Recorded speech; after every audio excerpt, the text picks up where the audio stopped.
today is so that we can begin a conversation to make sure that questions are addressed, that you are able to know that there's this kind of information out there and available. And if it isn't, then you have a place at least you can say, hey, what about this? So, all right, I'm going to start. I just got a few slides, not a ton. So I'm going to pretend like I know what I'm doing here, and we're going to share this. Okay. Start the slideshow. Okay, so today what we want to do is kind of review the year ahead, talk about some of the changes that are taking place both at the national level and here locally, just briefly touch base on communications and connect about what potentially is the best way for communicating with you, with the students, with families, with staff. And then we're going to just have a brief introduction to our thoughts and looking for some feedback over the next month on potential online exams. There will always be a time for questions, so if you do have a question, please don't hesitate to just stop me and then just say, hey, wait a minute, what about that? Also, Sarah is going to be jumping in at any time just to provide her level of expertise. So really the purpose is for us to help improve communication between each other, from us as we kind of are the collecting point of things from the College Board to you, and then vice versa, as you hear things, as you need things, to make sure that you let us know. We're here to problem solve, so if there are issues that we need to, many brains are better than one, and then also to just have a greater understanding of the AP exam process in MMSD, because it is different than it is in other districts. So bottom line is we're always looking for ways to improve the experience, both the activities and the outcomes for our students. And so keeping that as the front and center as we focus on things today. One of the things that we've been working on is to increase the number of options and improve the outcomes for all students. Sharon and I, as well as Sarah, have been working with our state and national partners over the course of the last couple of years to begin to really dig into why we're at where we're at and what we can do to improve the outcomes for our students of color. That would be things that are large scale. I'll kudos to you at the high schools for saying, hey, why are we not providing transportation to our students? That was a barrier. It's not perfect, but we're getting better at it. So that was a large scale improvement, but we're also looking at small improvements that help make an impact for each and every student. So as we go through the year, we'll probably raise some issues that you might be like, hadn't thought of that. Or likewise, if you've got issues or concerns, please raise them as well. So just kind of an overview, last year we had more than 3,600 exams registered for. That is a 100% increase from 10 years ago. So a growth rate of 10% per year. This year, because of the addition of pre-calculus and African American studies, we're really looking at, I'm being conservative when I say 500 more exams potentially. So that would put us certainly over the 4,000 exam mark without too many problems. We do a process that is very different than most other districts in the country, in that we test as a district center, a testing site. We do not have each of our high schools run their own AP exam process. However, if you'd like to volunteer for that, that would be great. We'll be good with that. So, and we'll say, here, you can have some resources. But that being said, there are some things that have changed because of that, and also not everything that you read coming from the College Board is actually applicable to things that we do. So kind of an overview of the year. students have enrolled, as you know, and are starting their coursework. They should be at, shortly, if they are going to be in MyAP and have their course codes entered. This is the time of the year to start doing that, because there are a growing number of resources that are available online in those MyAP courses that they can enroll in. Please note that if you have students who are not enrolled in an AP course, or every once in a while people from other districts or homeschoolers will say, hey, can I get onto that MyAP course material? And the answer is no. The College Board has said loud and clear that that is for those students who are enrolled currently in courses. So please keep that in mind. Yesterday, the registration for this year's exams, that process opened. It goes through the 22nd of October, which is a Sunday, so Sunday evening they have till. And the site that they go to is the same site that they have gone to in the past several years. So we're using a vendor called APTS. So they support all our registration process. They process all the credit cards. They handle all the deposits and the payments over time. So that's, and they are also, just so you're aware, they're also a group of current and former AP coordinators. So they know this stuff, and they're able to say, hey, think about this, because we're seeing this across the country. Which brings me to one of the changes we'll talk about in a moment. So now through the 18th of January, the whole process for accommodations is open. So accommodations can be started. You don't have to wait until December. If a student registers and you know that they have in the past or are currently receiving accommodations, that process can begin as soon as today. Now, here's a big change, and we'll talk just briefly about this, and I'll ask Sarah to step in a moment. In the past, what we've done is when students have registered, we have given them an exam code. So they would have to go in and go into MyAP and then enter the exam code for the course or the exam that they purchased. We are not doing that this year. And then again, so Sarah, you want to jump in? Yes, we are doing that this year. Oh. However, what's different is the time frame. So it used to be that they would pay for it and they would get an email from APTS within 24 hours after they pay or fill out the registration form. They still need to add exam-only join codes because that's the only way we can order them. However, what we're going to do differently, and we can go into more detail about this in a little while, is that it will be during the week after registration closes. Everyone will get their join codes that week. And so that would be like the big week for everyone to join, so that they're not just constantly receiving emails about joining. It should clean up the process for us a little bit. Thanks for correcting me. And also, so that will allow staff members, your teachers, to say, hey, this week we need to do this as a concerted effort versus it running over the entire course of that registration window. So this is a change. So students will register. Again, free and reduced students go through the same process that they have in the past. So nothing has changed there.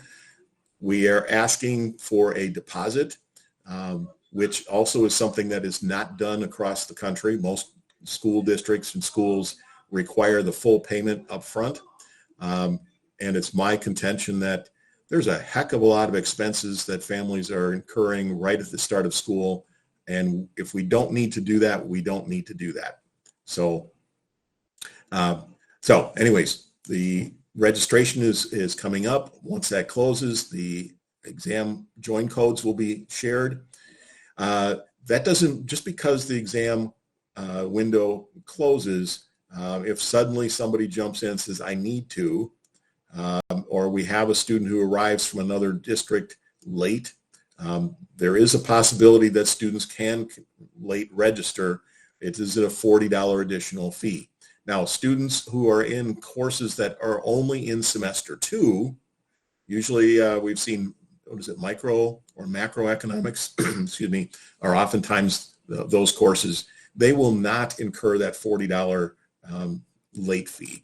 And that we will open that, we will let them know when that is, when that happens towards the beginning of second semester, I think.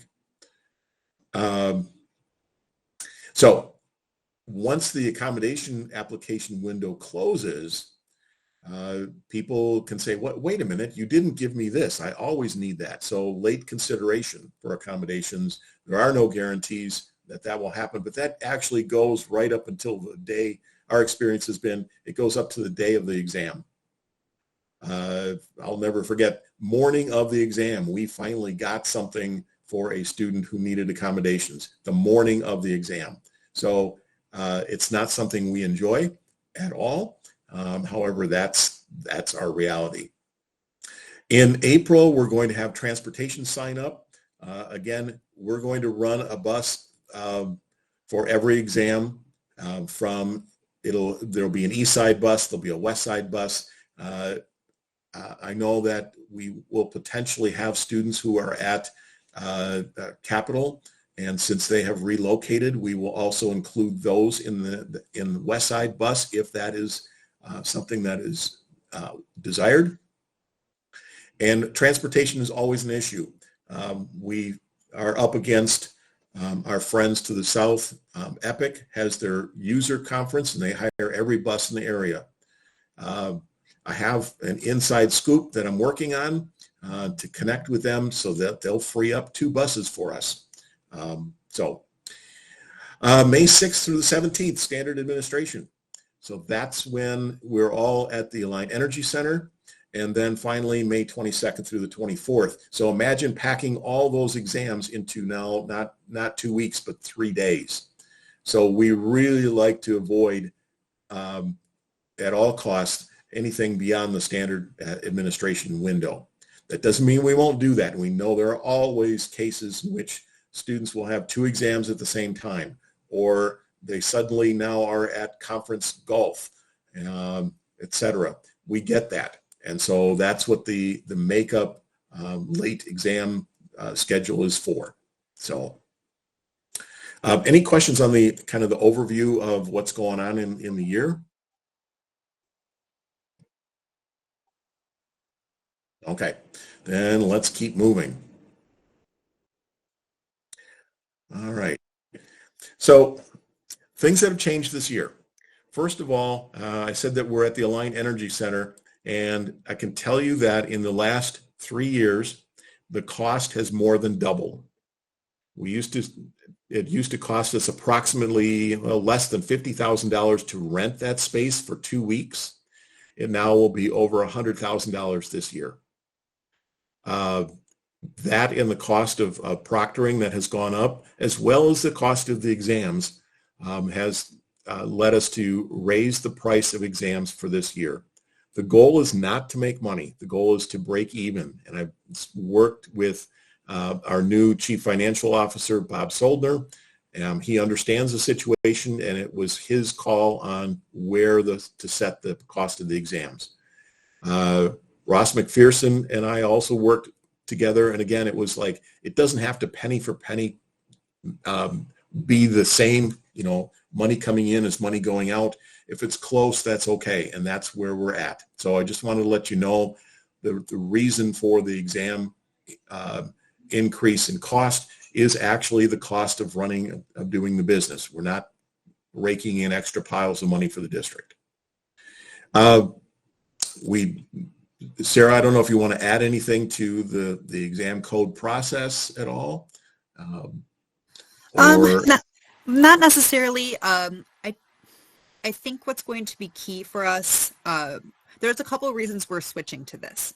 First of all, Tim was talking about how our vendor, APTS, is full of current and former coordinators, and they have a lot of connections across the country, and they've found that sending out join codes at one time tends to work a lot better for students to join rather than piecemeal. And so we're trying it out this year. I am hopeful that this will mean, first of all, we're hopeful that the way that it will work is that anyone who filled out a registration form or paid their deposit, they're going to be the ones that receive the emails with the join code. And the join codes will come from an MMSD email address, as opposed to APTS, which a lot of users reported as spam or missed entirely. And so it's hopeful that there'll be a little bit of familiarity with that when it comes to their inbox, but it's also going to require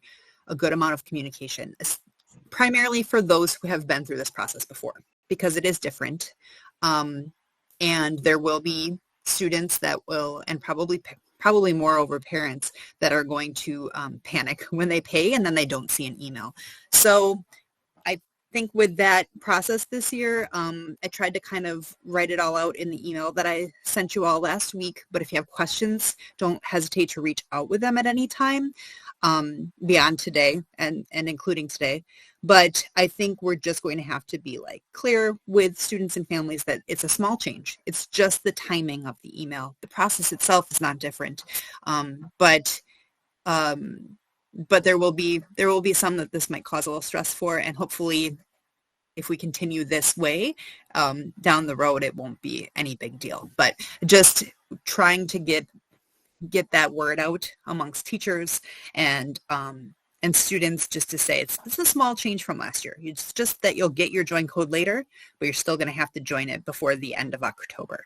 So as we go through this, please give me any feedback you're receiving, and we're just trying to refine our processes and make them easy and useful for everyone. So I welcome your feedback as we go through this change. Sharon? Sarah, I just wanted to double check, and Tim, did you indicate online it says the test is $98 and went up? So what is the cost for our students per test? It's $120 per exam. 125. Sorry, 125, and then capstone is 160. Okay. And again, if they qualify for free and reduced lunch, we can use Title IV or something dollars, but ultimately it can be reduced or it could be eliminated, but it's $125 per test. And for free and reduced students, our students pay $0. So they would enter in that eligibility code. Yep, that's always how it's been, and that will remain. Okay, and so that's part of the process, and it's part of the form that they fill out. It'll ask them, do you qualify for fee reduction for free and reduced lunch? They just indicate yes, and then they enter in a little promo. It tells you enter this promo code, and they enter that in, and then it brings their balance to $0. So that will remain the same. Our free and reduced students don't pay anything, and the district incurs that cost. Okay, thank you. Mm-hmm. There's also an option for each building to use at their discretion. There is if their AVID department decides that they would like to pay pay for exams for AVID students that do not qualify for free and reduced, they would need to the buildings have been given a code, and each of them can make a decision whether they want to utilize that, and then they can share that code that also brings a student's balance down to $0. And AVID pays that at the end of the exam period, because we want to see who shows up, and we want to make sure that, again, like Tim said, it's never about making any money. We just want to make sure that we're breaking even.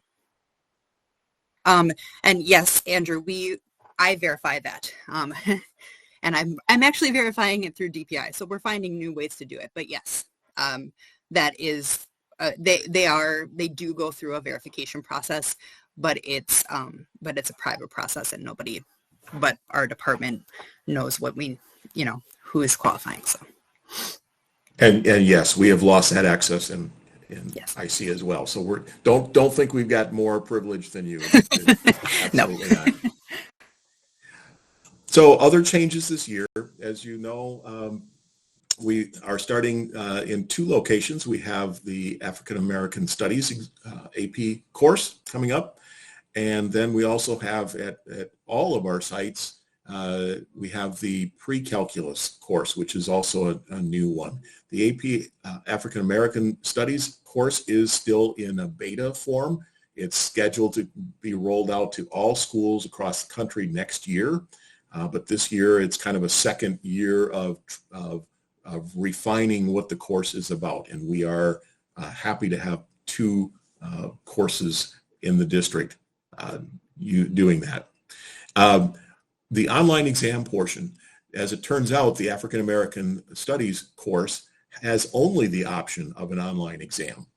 And so that will be something that will extend into the future is our understanding. So that is going to be something that we're going to find new and exciting.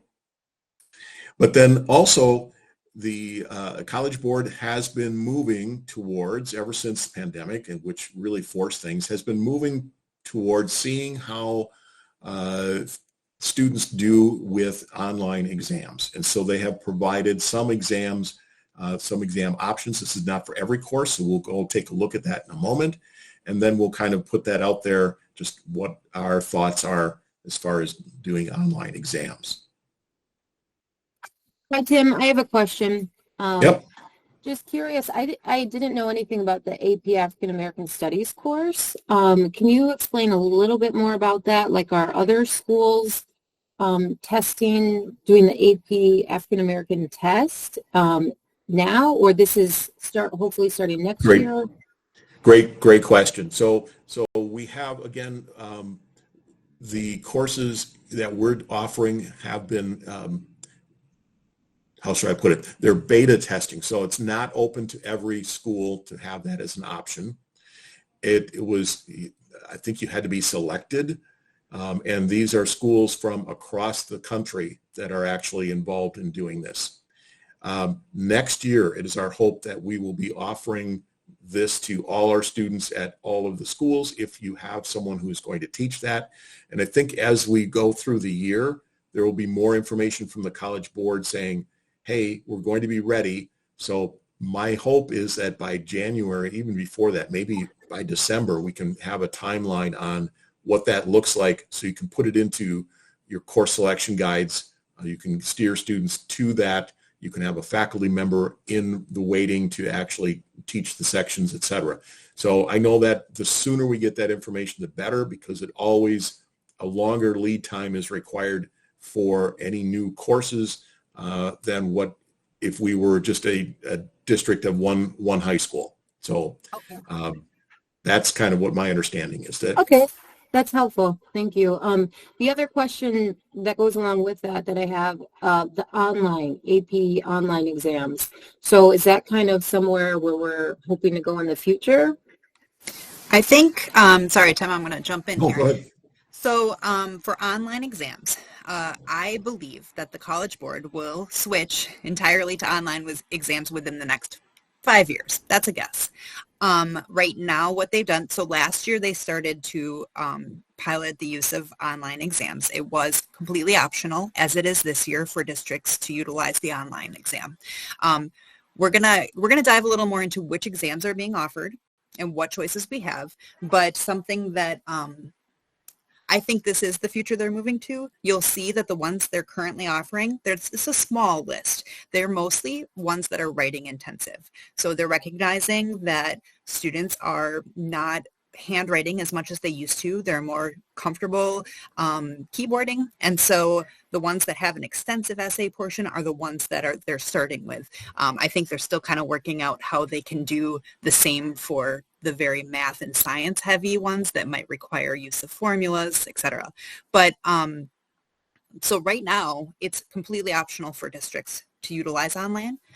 Tim and I were both able to attend the AP annual conference this year, and so we had an opportunity to talk to a lot of schools that piloted this last year and their experiences. And so I think it'll be a good time for us to start dipping our toes into the water and seeing how it will work for something, the scale at which we give tests. It's really large, and something to know about online. I think the instinct for some schools and for some students is that it would be similar to 2020, where you could take the online test at home, but that's not the case for College Board. It would still need to be in a proctored setting given by the school. So we will need to bring all those students to one place and have all of their devices working properly with the internet. So we're going to be very careful and also very thoughtful about how we implement this, because we want the students' testing experience to be a positive one. So as the College Board moves more and more, like Tim mentioned, this pilot year for African American Studies, they're not going to offer a paper exam. So we know this is where they are headed, but they also want to be careful about how it's done, because these tests carry so much weight for so many students when it comes to college credit. So we're going to be deliberate about our choices. Okay. So what does this mean for students and for teachers? First of all, again, the timing code entry. Again, just referring back to what I said prior to this, we can have a concerted effort, communication from us, communication from you. Teachers can say, hey, if you got this email, here's what we need to do. You might spend 5 minutes in class saying, all right, just log in, go here, put in your exam code, etc. So we'll need to make sure that we'll be communicating ahead of time what it is, what it looks like, so that staff know this, etc. We're also developing a plan. What happens if a student is absent during that week for whatever reason, illness, family vacation, whatever. So we will have a backup plan for those particular students at that time.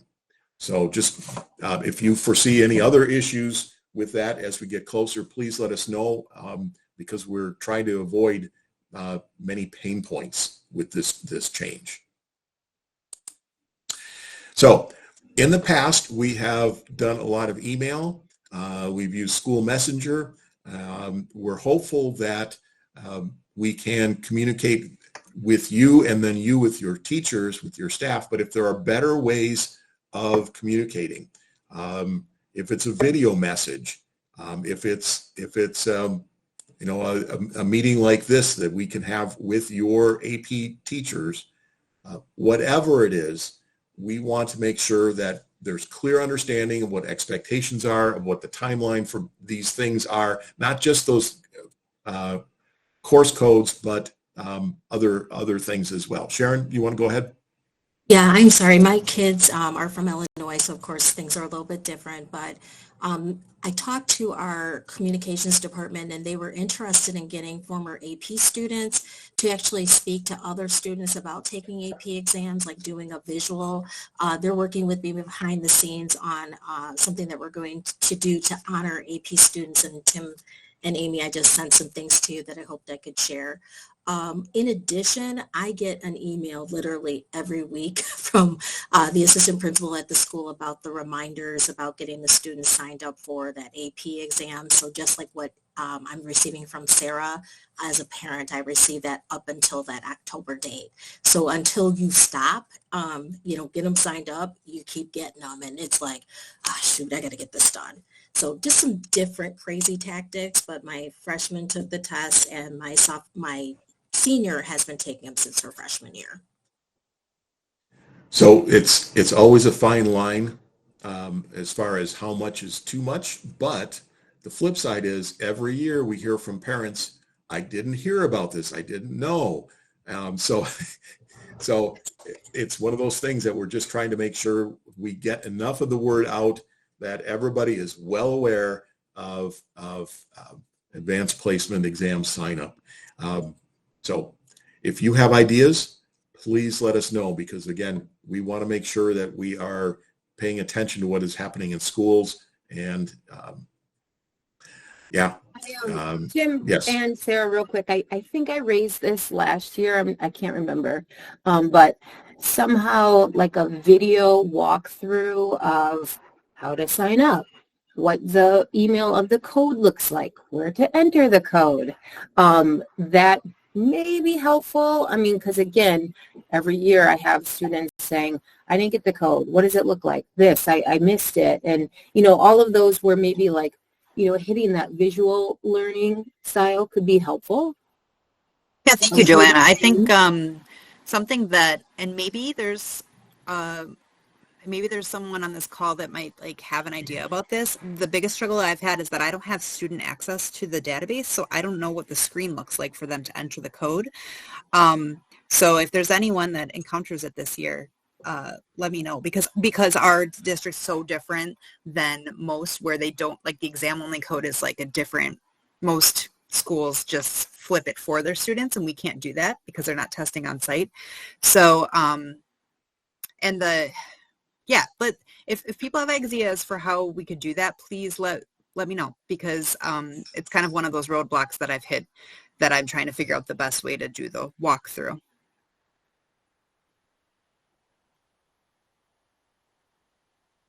All right. So again, now I want to just kind of jump into the whole concept of the online testing. We know that it will be required for the AP African American Studies, and that it will probably be that way in the future. The software, my understanding is, and Sarah, correct me if I'm wrong, but is the Blue Book software. It is, of course, it's different than what ACT offers. That's a whole completely new thing. So please make sure that, and we've been working with our tech services, and that actually is something that will be available on all the student Chromebooks. So there will be a time in which the tech services will push that out through the Chromebooks to the Chromebooks for all students. Okay, here are the options for this. Yes, thank you, Joanna. The PSAT is using the same software, and that is required.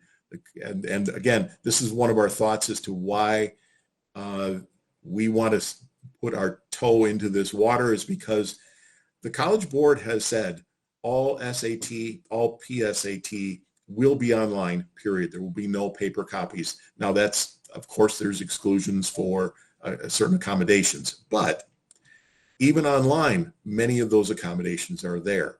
So we want to make sure that we are ready and have worked out some of the issues prior to the day when they say, guess what, all AP exams will be online. So for this year, you see the list of courses that are going to be offered an online version. And as you look through the list, you will see, as Sarah said, that they are all writing intensive. So there's usually a larger essay portion, multiple essays with the history courses. And so what we would propose is that we we would like to try, I'm just going to put it out there, we would like to try a smaller exam. Sharon, thank you very much. Could you mute, as I'm getting feedback on this side? Thank you. We would like to try a smaller exam so that we don't have like an English language composition where we have a room of 400 students in it and suddenly we lose connectivity. That would be a nightmare I don't ever want to experience. But we want it to be large enough so that we can say, yes, this is scalable. So some thoughts that we had, we're just tossing back and forth, and I absolutely want your input as well as thoughts from your staff, would be along the lines of AP Seminar or one of the history courses. Again, because it's writing intensive, those would seem to me to be courses that lend themselves well to this.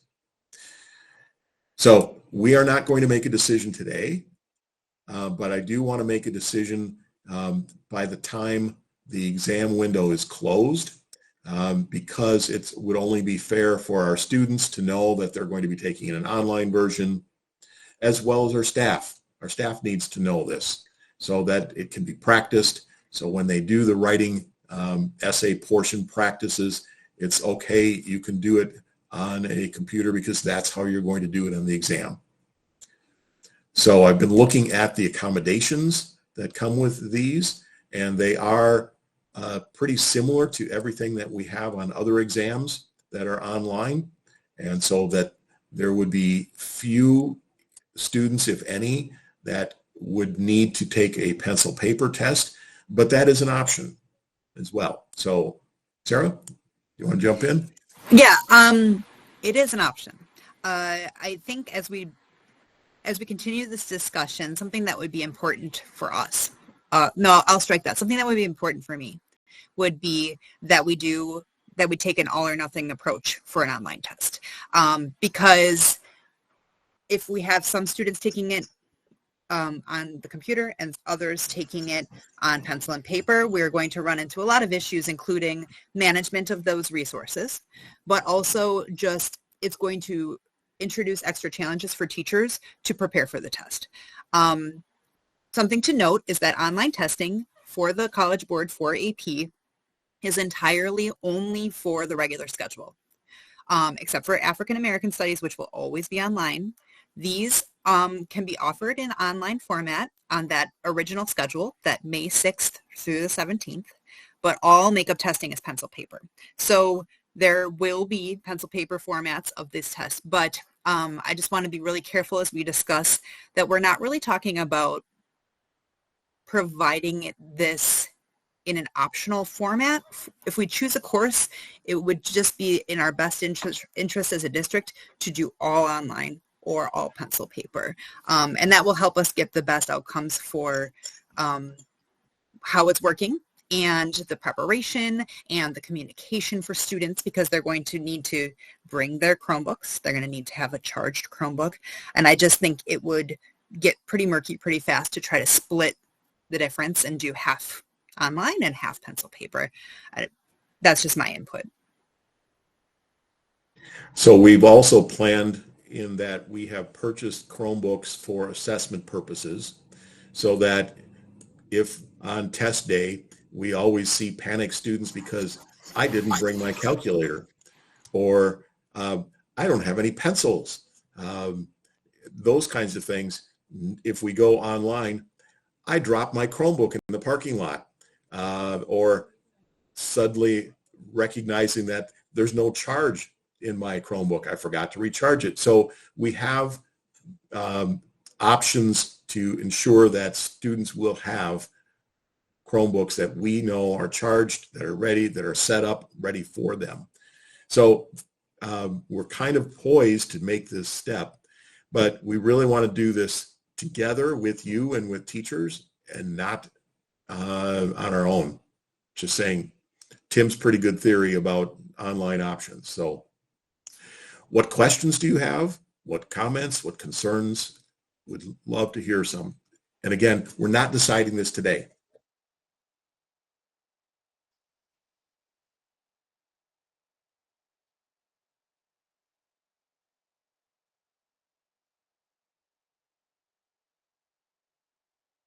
Sounds like they're on board, Tim. Okay, awesome. No, keep the feedback coming. Like if you talk to your teachers, you have opinions that you hear, please let us know, because we don't want to make decisions for others without input. So please let us know what your feelings are about it. And I hope that the coordinators on the call will feel comfortable contacting me anytime about any question, because this is not an easy process, and we have to make it complicated because of the way that we run our testing. So we're just trying to simplify a complicated process. Thank you, Sharon, for sharing that video. That video I also shared with all the coordinators at the beginning of September. So hopefully you'll find that that's something that's in terms of where to enter the code. That is the resource that the College Board provides. And hopefully you'll find that that's something that helps some students provide a visual for where they would enter both their class code and then later on in October, the exam code as well. I'll just have a clarifying question. So the exam code will be emailed to all registrants on one day, within a week, and then they have, can you just like really? Yep. I will be emailing it. And so I'm coming up with my plan right now. I have been put in Google jail before for emailing AP registrants because you have a limit on how many emails you can send in a day. So right now, that's what I'm working on, is what's the best way. It'll either, and I'll let you know before the end of October what that's going to look like. I'm hopeful to use School Messenger because it does have an integration for, like to be able to match up, like this student registered for English language, so they get this code. And there are also some tools, some Google tools. I'm going to work with our instructional team on some different ideas and brainstorm that, because I also recognize that your students don't know who I am. And so if they see my name, they're not going to care. So I'm trying to make it something that's recognizable, but hopefully something that also very clearly says MMSD AP join code. So that is something I'm workshopping right now. If you have thoughts about it, let me know. But my hope is that School Messenger or something very easy to recognize, because the School Messenger, at least I can rename myself to be MMSD AP testing. And usually that's a signal to families and to students that it's something that matters. More often than not, if I email it, it's just not going to get opened. So it will be coming from me this time. That's another reason we're doing it at one time, is so that it can be done centrally, and so they're not getting a ton of emails from APTS. I hope that helps. I do plan to communicate with you guys on a weekly basis on who has registered so far, because it's still going to be just like before. We're going to need to know that kids have filled out that registration form, and then as we get closer, I'll be able to tell you more about what that email will look like, what it will be called, when to expect it. My hope is to drop it all at once. So as long as I can find the right mail merge tool, they'll all get it on the same day, which probably will not be the 23rd, but my hope is the 24th or the 25th, and I will be clear about what date that my intention is before that time, so you'll know and you can help communicate to teachers. Thanks for bearing with us as we try this too, because it's new. It makes me really nervous, but I also see a lot of good in it. So I figure we just need to jump in and try it, because otherwise it's a lot of chasing, and the less chasing you guys have to do, the better. It's not a great use of your time to chase. So. And I was just going to say, we're going to be flexible if we don't get that out on Tuesday, for instance, because we want to give students at least 72 hours or 72 hours to actually do that. So it's not like you have 24 hours and then you're done. We will make sure that we're very clear on it's arriving now, and here is when the closing date will be, so that we want to make sure that everybody has that clear understanding. And that closing date, as I think most of you will know because you've all been through this before as coordinators, that closing date is an internal closing date, which does provide us with a week or two of chasing. So we will do that, and we're going to make sure no one's left behind. So the best we can do to reduce panic, we're going to make it work. The College Board system's not going to close until the very end of February. So we'll get them in, we'll get them taken care of. Just keep me in the loop of what you guys need from me and how I can be helpful. And if you feel like this, please let me know by the end of October. If you feel like that was just disastrous, and just say, Sarah, never do this again. Let's go back. We'll find a way to change it up, and we're going to give this a trial run. So any other questions, comments, concerns, specifically around the online assessment?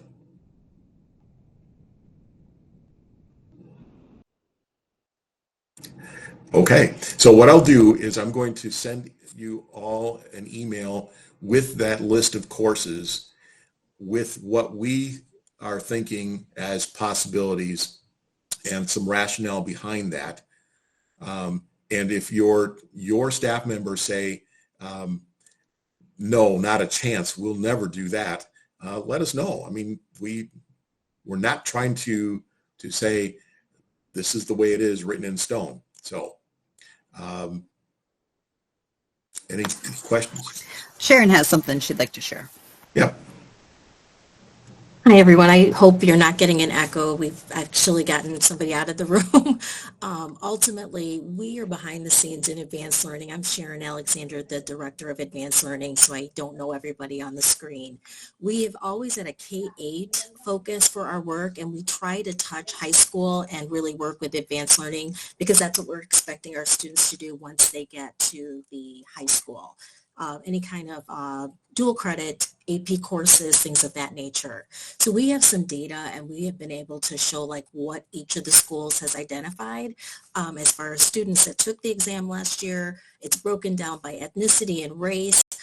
We also have a process that we're trying to do that we had probably 1,079 students in our district that received either a 3, 4, or 5 on their AP exam. And we're going to be sending out yard signs either at a football game or delivering to the home. I got to figure that piece out, but to acknowledge the students that did so well across our district at all of our schools. What we're going to ask of you is when we get closer to those like during the month of September, if we go to a football game, we'll be asking for your feedback of trying to push that out to our AP families. We'll work with the principals. We'll work with the schools to say, please come out to this football game. At halftime, we'd like to acknowledge the students that got a 3, 4, and 5, and then they go home with their yard sign. The signs will also have a special part of reminding students, let's get tested by October. So there's a flyer that will acknowledge all the students. On the back of it, the communications is working on a social network, like take a selfie, getting your yard sign, and also just making sure that they know to sign up by October. So we're pushing a lot of the like get ready and sign up for the next year's dates. So just wanted to kind of give you a heads up what we're doing behind the scenes to support. Even though we aren't always at the high school level, we are still trying to make sure that we support your work and what you're doing. And congrats. Y'all did an amazing job. I do have a very quick PowerPoint that I'm working to share with SLT, but I'd love you to see it as well, just so you know how your schools are doing.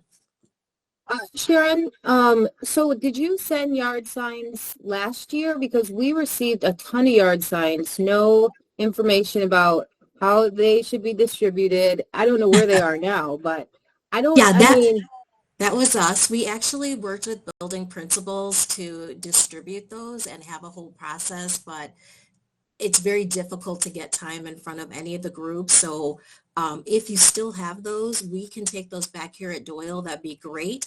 But we are going to have a way to distribute them and make sure that they get to the students. They are doing great work. They need to be acknowledged. And we're going to be then sharing that information and encouraging students. My kids saw the kids in the neighborhood with the signs. They wanted a sign. So when my kid got a 5 this year as a freshman, he's like, I wanted that sign. My daughter got a 4 this year. She got a 1 the first year, got a 2 the second year. That last year she got a 4. She's like, it's that sign that encouraged me. I wanted to be like my neighbors. I wanted that opportunity. Plus, so many people have a mixed belief about MMSD. I want them to see how great we truly have our students doing. So that will be coming out. Just shared a little bit of information with you and just working on how this will look and how we can get this distributed so it's not sitting in schools. Thank you, Sharon. Mm-hmm. So that's all I have for today. If you've got questions, I'd like to have this as a regular meeting. I know that I put out the invitation for kind of a quarterly, not quite quarterly month, kind of a fairly regular sequence. But if we need to meet sooner, that's great. I would rather have information, a short meeting that gets you the information you need than have you wondering. So the email that I send will also have kind of just an opportunity for feedback on how this went and if it met your needs. So thank you for your time. I will also include in that email a link to the site where the recording will be. And hopefully it works. We'll see. All right, I'm going to stop the recording and